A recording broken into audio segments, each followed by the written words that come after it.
उपमुख्यमंत्री सुनेत्रा पवारांनी मंत्रालयात जात काल आपल्या पदाचा कार्यभार स्वीकारल्यावर त्या दिल्लीला रवाना झाल्या। त्यानंतर आज त्यांनी पंतप्रधान मोदींची भेट घेतली। पंतप्रधान मोदी आणि सुनेत्रा पवार यांच्यात साधारण 40 मिनिटे चर्चा झाल्याची माहिती आहे। यावेळी मोदींनी अजित पवारांच्या निधनाबाबत शोक व्यक्त केला। एनडीएमधील घटक पक्ष म्हणून भाजप नेहमी राष्ट्रवादी काँग्रेस पक्षाच्या सोबत राहील अशी ग्वाही पंतप्रधानांनी सुनेत्रा पवारांना दिली। सोबतच उपमुख्यमंत्री म्हणून त्यांच्या पुढील वाटचालीला पंतप्रधानांनी शुभेच्छा दिल्या। तर सुनेत्रा पवारांनी आपल्या दिल्ली दौऱ्यात पंतप्रधान मोदींच्या भेटीनंतर केंद्रीय गृहमंत्री अमित शहांचीही भेट घेतली। त्यांच्यासोबत पार्थ पवार, जय पवार, पक्षाचे राष्ट्रीय कार्याध्यक्ष प्रफुल्ल पटेल, प्रदेशाध्यक्ष सुनील तटकरे उपस्थित होते। या भेटीत अमित शहा आणि सुनेत्रा पवार यांच्यामध्ये जवळपास अर्धा तास चर्चा झाल्याची माहिती। दरम्यान मोदी आणि शहांची भेट घेण्याआधी सुनेत्रा पवारांनी राष्ट्रवादीचे नेते प्रफुल्ल पटेल यांच्याशी त्यांच्या निवासस्थानी चर्चा केली। यावेळी दोन्ही राष्ट्रवादीच्या विलिनीकरणावर तसंच पार्थ पवारांना राज्यसभेवर पाठवायचं की नाही या संदर्भात चर्चा झाल्याची माहिती आहे। यावेळी पटेल यांच्या निवासस्थानी देखील तटकरे, पार्थ पवार उपस्थित होते।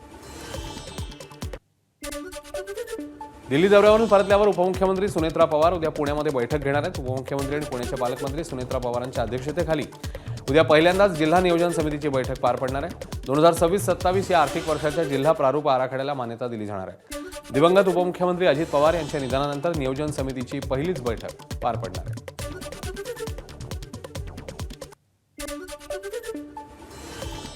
ज्येष्ठ नेते शरद पवार यांच्या प्रकृतीसंदर्भातली महत्त्वाची माहिती समोर आली आहे। गेल्या 3 दिवसापासून शरद पवारांवर पुण्यातल्या प्रसिद्ध रुबी हॉल क्लिनिकमध्ये उपचार सुरू आहेत। आता त्यांची प्रकृती स्थिर आहे अशी माहिती अभिजित लोढा यांनी दिली। तसंच शरद पवार यांना पूर्णपणे बरं होण्यासाठी 2 ते 3 दिवस रुग्णालयातच राहून उपचार घेण्याचा सल्ला देण्यात आला आहे। त्यामुळे लोकांच्या संपर्कात आल्यामुळे त्यांना संसर्ग झाल्याची माहिती डॉक्टर अभिजित लोढा यांनी दिलेली आहे।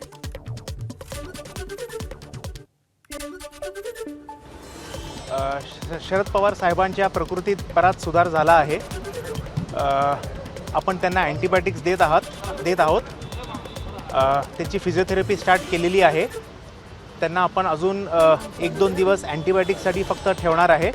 बाकी त्यांचे सगळे पॅरामीटर्स वगैरे सगळे बराच सुधारणा झाली आहे। कोणत्या तपासण्या करण्यात आल्या होत्या आणि काय आलं त्या तपासण्यात? रुटीन तपासण्यामध्ये असं आलेलं आहे की थोडंसं इन्फेक्शन झालं होतं आणि त्या अँटीबायोटिक्सनी आता बराच सुधारणा झालेली आहे। स्ट्रेसमुळे सगळं झालंय असं वाटतंय का? स्ट्रेसमुळे आणि लोकांच्या संपर्कात आल्यामुळे थोडंसं इन्फेक्शन झालं होतं।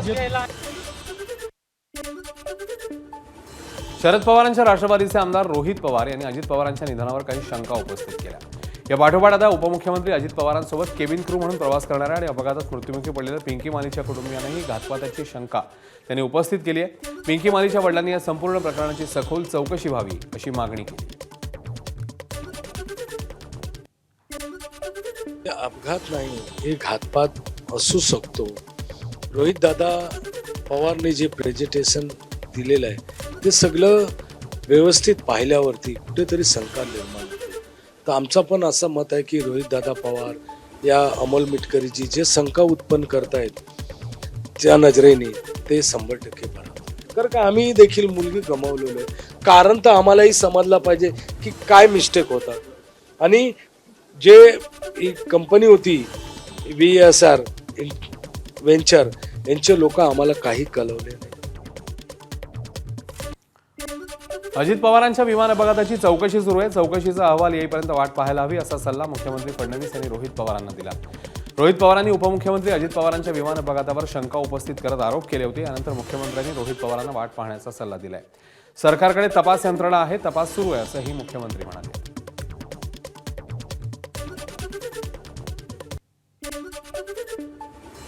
अपघाताची पूर्ण सखोल आणि नीट चौकशी झाली पाहिजे।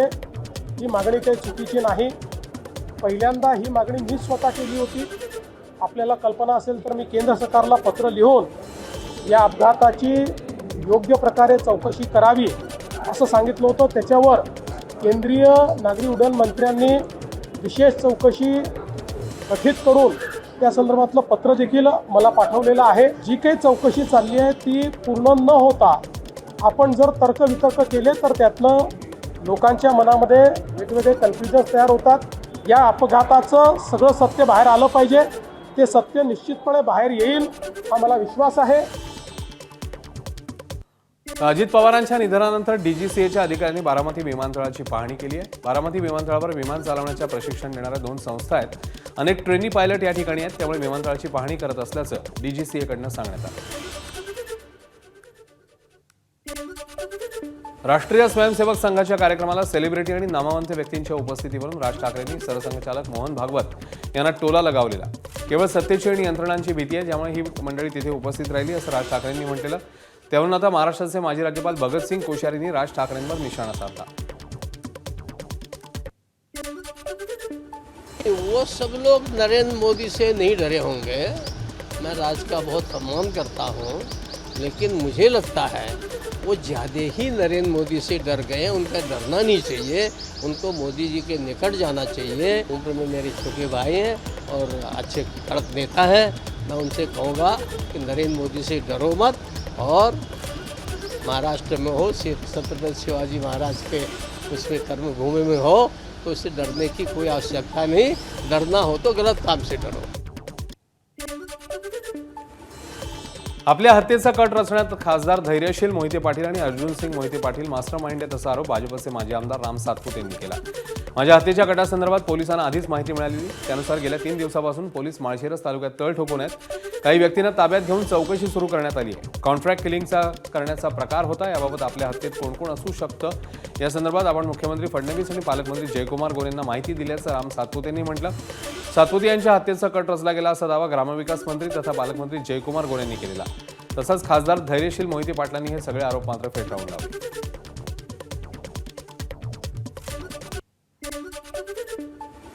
तरी बाहेरच्या टोळीला या विषयामध्ये कॉन्ट्रॅक्ट किलिंगचा प्रकार या लोकांचा करायचं काहीतरी कट असं एकंदरीतच पोलीस प्रशासन आणि इंटेलिजन्सचा पुढं आलेला आहे. त्यामुळे या विषयामध्ये राज्याचे मुख्यमंत्री देवाभाऊ आणि सगळे नेते मंडळीच्या कानावर हा विषय गेलेला आहे. काही लोकांना उचललेला आहे असंही समजतंय. काही लोकांच्या चौकशा सुरू आहेत.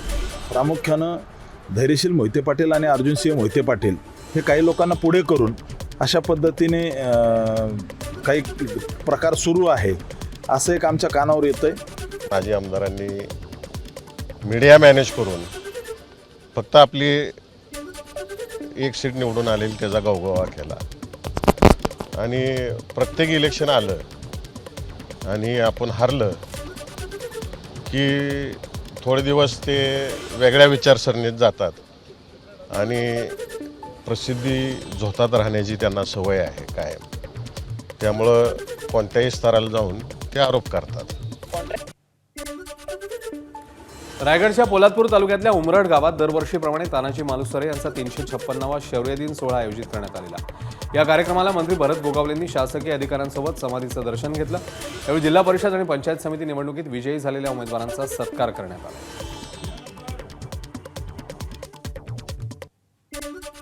पिंपरी चिंचवड शहरातल्या रस्त्यांच्या दुतर्फा असलेल्या वृक्षांना सध्या फुलांचा बहर आलाय. वसंत ऋतूमध्ये वृक्षांना फुलांचा बहर येतो. शहरातील रावेत निगडी प्राधिकरण परिसरात असलेली बहवा, चेरी ब्लॉसम, विविधरंगी बावनाई विला, ब्लूमिंग येलो आदी वृक्षांची फुलं सध्या वाटसरूंना आपल्याकडे आकर्षित करतात. रखरखत्या उन्हात ही रस्त्यावरून जाताना वाटसरूंना प्रदेशातील रस्त्यावरून फिरत असल्याचाच भास होतो. ई गव्हर्नन्स सुधारणा कार्यक्रमात ठाणे जिल्हा परिषदेत राज्यात तृतीय राज्य शासनाकडनं 150 दिवसांच्या ई गव्हर्नन्स सुधारणा कार्यक्रमाचं आयोजन करण्यात आलेलं. मुख्यमंत्री फडणवीस आणि उपमुख्यमंत्री शिंदेंनी याबद्दल अभिनंदन केलं. पेन्शन घेणाऱ्या 82 लाखाहून अधिक लाभार्थ्यांपैकी 47 लाख निवृत्तीधारकांना दरमहा 9,000 रुपयांपेक्षाही कमी पेन्शन मिळते. त्यामुळे वाढत्या महागाईच्या काळात निवृत्तांचं जगणं कठीण झालंय. त्यामुळे पेन्शनमध्ये वाढ करावी अशी मागणी जोर धरते. याबाबत लोकसभेत केंद्र सरकारने माहिती दिली.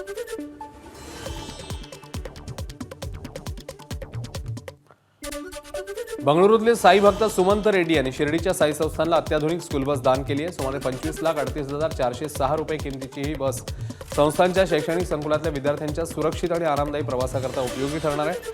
दानकर्त्या भक्तांनी वाहनाची विधिवत पूजा करत बसच्या चाव्या संस्थानचे मुख्य कार्यकारी अधिकारी गोरक्ष गाडीलकर यांच्याकडे सुपूर्द केल्या. एसटी महामंडळाच्या राज्यभरातील कर्मचाऱ्यांना या महिन्यात वेतनवाढ फरक हप्ता मिळाला नाही. यासाठी निव्वळ राज्य सरकारच्या अर्थ खात्यातील अधिकाऱ्यांवर जबाबदारी असल्याचं एसटी कर्मचारी काँग्रेसचे सरचिटणीस श्रीरंग बर्गे यांनी म्हटलं. कर्मचाऱ्यांमध्ये पसरलेला असंतोष आणि आक्रोश लक्षात घेता 24 फेब्रुवारीला आझाद मैदानमध्ये मुंबई येथे बोंब मारो आंदोलन करण्यात येणार आहे. उपमुख्यमंत्री एकनाथ शिंदे आणि परिवहन मंत्री प्रताप सरनाईक यांनी वेतनवाढ फरकासाठी निधी उपलब्ध करून देण्याचं आश्वासन दिलं होतं, पण अर्थ खात्यातील कुचकामी अधिकाऱ्यांमुळे एसटी कर्मचाऱ्यांना रक्कम मिळालेली नाही. त्यामुळे 86,000 कर्मचाऱ्यांमध्ये तणाव निर्माण झाला आणि आमच्या आंदोलनाद्वारे आमच्या मागण्या आम्ही पोहोचवू, असं बर्गे म्हणतात.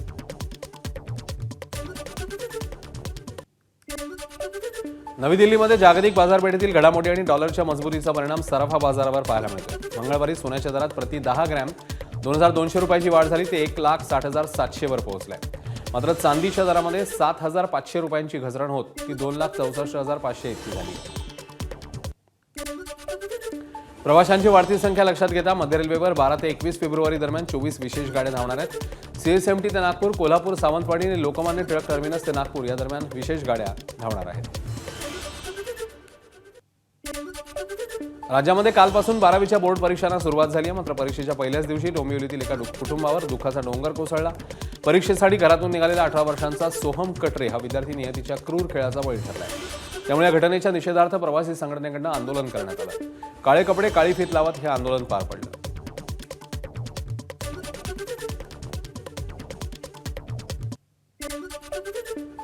खरं तर असं नव्हतं व्हायला पाहिजे, पण लोकांना गर्दीच एवढी असते की तो लटकून गेला असेल किंवा काय, त्याच्यामुळे तो हे झाला, गर्दीमुळे पडला तो आणि गेला जीव त्याचा. ह्या ज्या नवीन टाईल्स आता ज्या बसवल्या आहेत ना, ह्या एवढ्या मुळमुळीत आहेत ना, पाय स्लीप होऊ शकतो. तुम्ही वेस्टर्न लाईनला बघाल ना, हे जे येल्लो टाईल्स आहेत ना, असे डॉटेड लावलेत पुढे. ह्या जर रेनी सीझन नसताना तर कोणा पाय सरू शकतो, तर रेनी सीझनमध्ये कोणा सहज पाय सरेल. एक गाडी दादरपर्यंतची सोडणं, एक गाडी विटीपर्यंतची सोडणं, अशा प्रकारे जर दादरपर्यंतचं ट्रॅफिक जरी मॅनेज झालं तरी खूप दिलासा पडेल जे CST पर्यंत जातात त्यांना. ठाणे स्टेशन समोरील डॉक्टर बाबासाहेब आंबेडकर यांच्या पुतळ्याजवळ प्रवासी संघटनांकडून आंदोलन झालंय. 12वीचा विद्यार्थी सोहम कटरे याच्या अपघाती मृत्यूप्रकरणी निषेध करण्यात आलाय. सिद्धेश देसाई आणि नंदकुमार देशमुख यांच्या नेतृत्वाखाली कार्यकर्त्यांनी काळे कपडे परिधान करून आंदोलन केलं. यावेळी बॅनर लावून आणि मेणबत्त्या पेटवून सोहमला श्रद्धांजली अर्पण करण्यात आली. सगळ्यात महत्त्वाचं म्हणजे काल जो अपघात झाला तो अपघात नव्हता, तो खून होता. कारण ह्याबद्दल आम्ही वारंवार गेले अनेक वर्ष प्रश्न आम्ही उपस्थित करतो आहे, त्याच्यावर आम्ही मार्ग पण दाखवलेला आहे. सगळ्यात पहिली लोकल जी ठाण्यावरनं धावलीच नव्हती, तर फॉकलंड ट्रायल म्हणून जो ऐतिहासिक क्षण होता, सगळ्यात पहिली लोकल पारसिक स्टेशनपर्यंत धावलेली आहे आणि ते स्टेशन आजही कार्यान्वित करता येणं शक्य आहे. ते जर झालं, कारण जर तुम्ही मुंब्रा आणि कळव्यामधलं अंतर बघितलं तर सगळ्यात जास्त 6 मिनिटाचं अंतर आहे. तुम्ही जे आज अधिकारी वर्ग प्रवास करतच नाही आहे, त्यामुळे त्यांना ते कळत नाही आहे. अतिशय गर्दी होते. डोंबिवली, कोपर, दिवा, मुंब्रा इथपर्यंत लोक चढत राहतात, कोणीच उतरत नाही. त्या गर्दीमध्ये जर तुम्ही बाहेर लटकत असाल तर 6 मिनटं ते कधी 10 मिनटापर्यंत जातं. लटकणं अशक्य असतं. त्याच्यामध्येच हे लोक पडून मरत आहेत आणि सगळ्यात जास्त अपघात होत आहेत ते ह्याच मार्गावर होत आहेत.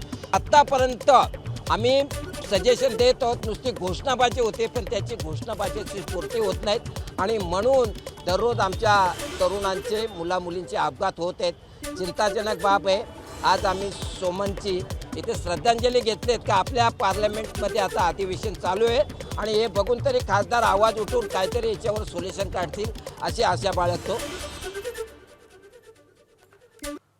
बातमी बीडमधून आहे. बीडमध्ये परीक्षा केंद्रावर होत असलेल्या कॉपीची दखल जिल्हाधिकाऱ्यांनी घेतली. केंद्रप्रमुख, शिक्षक आणि कॉप्या पुरवणाऱ्यांवर गुन्हा दाखल करण्याचे आदेश बीड जिल्हाधिकाऱ्यांनी दिले. 12वीच्या परीक्षेत पहिल्याच दिवशी बीडच्या चौसाळा परीक्षा केंद्रावर विद्यार्थ्यांना कॉप्या पुरवतानाचा ड्रोन व्हिडिओ समोर आलेला.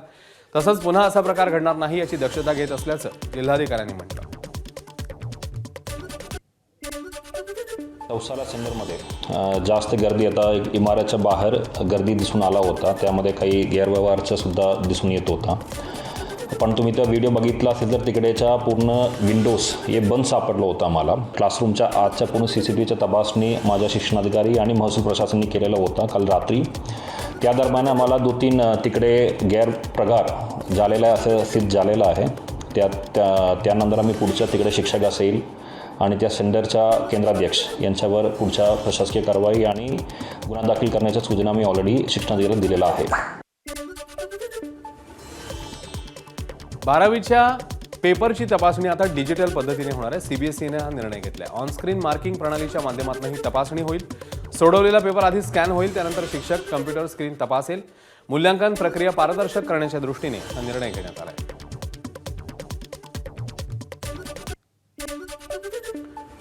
बदलापुरातली एक धक्कादायक बातमी आहे. ट्युशनला जाणाऱ्या एका अल्पवयीन चिमुकलीचा रिक्षा चालकाने हात धरलाय. मुलीने विरोध करूनही रिक्षा चालक हात सोडत नव्हता, तेव्हा प्रसंगावधान राखत मुलीच्या सोबत असलेल्या तिच्या मैत्रिणीने रिक्षा चालकाच्या डोळ्यात माती फेकली आणि घटनास्थळावरून पळ काढलाय.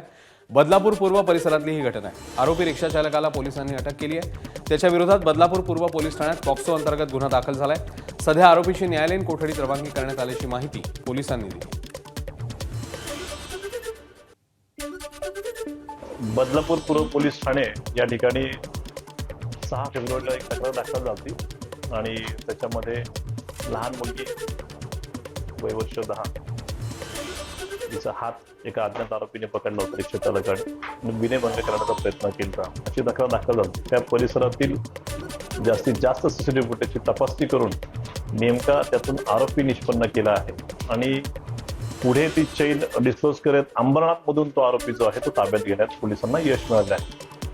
सध्या नुकताच आज रोजी त्या आरोपीचं एमसीआर झालेला आहे आणि गुन्ह्याचा तपास जो आहे तो चालू आहे.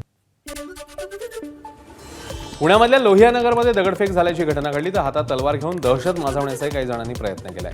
हातात तलवारी दगडफेक करत असल्याचा व्हिडिओ आता समोर आलाय.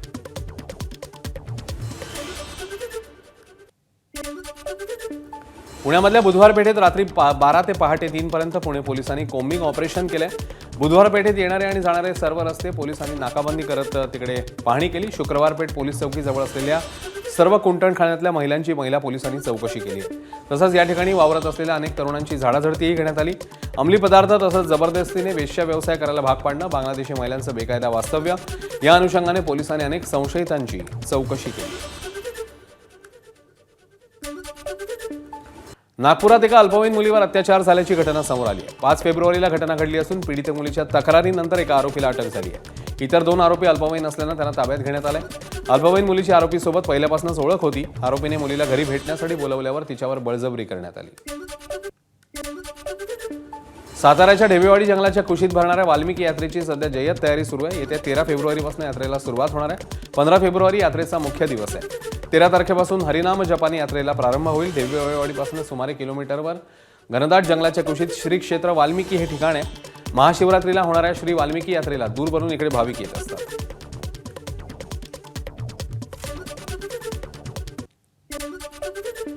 जम्मू आणि काश्मीरमधील बारामुल्ला येथे जोरदार बर्फवृष्टी झाली आहे. घरांच्या छतासह वाहनांवर बर्फाची चादर पाहायला मिळते.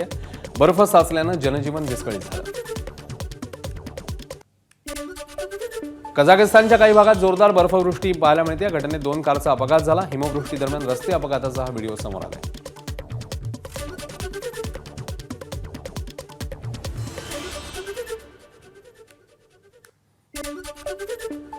T20 विश्वचषक सुरू असतानाच भारतीय संघाच्या गोटामध्ये सध्या चिंतेचं वातावरण आहे. टीम इंडियाचा सलामीवीर अभिषेक शर्मा सध्या आजारी आहे. पोटातल्या संसर्गामुळे त्याला काल रात्री रुग्णालयात दाखल करावं लागलेलं. त्यामुळे नामिबिया विरुद्धच्या उद्या होणाऱ्या सामन्यात तो खेळण्याची शक्यता कमी आहे. भारतीय संघ 15 फेब्रुवारीला पाकिस्तान विरोधात खेळणार आहे. त्या लढतीआधी अभिषेक शर्मा फिट होईल अशी अपेक्षा आहे. एबीपी माझा, उघडा डोळे बघा नीट.